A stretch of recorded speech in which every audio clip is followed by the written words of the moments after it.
रिशद ने बांग्लादेश के लिए भी काफ़ी अच्छी बॉलिंग की है और बांग्लादेश का फ्यूचर स्टार है और आई थिंक। দর্শক, সুলতান মুলতানের বিপক্ষে চরম হতাশায় ম্যাচ হেরে সংবাদ সম্মেলনে এসে রিশাদ হোসেনকে নিয়ে একই বললেন শাহিন শাহ আফ্রিদি।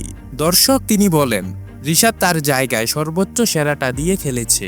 আমি মনে করি এদিন সতীর্থদের খরচে বোলিংয়ের দিনে উজ্জ্বল ছিলেন রিশাদ। জোড়া উইকেট তুলেছেন তিনি।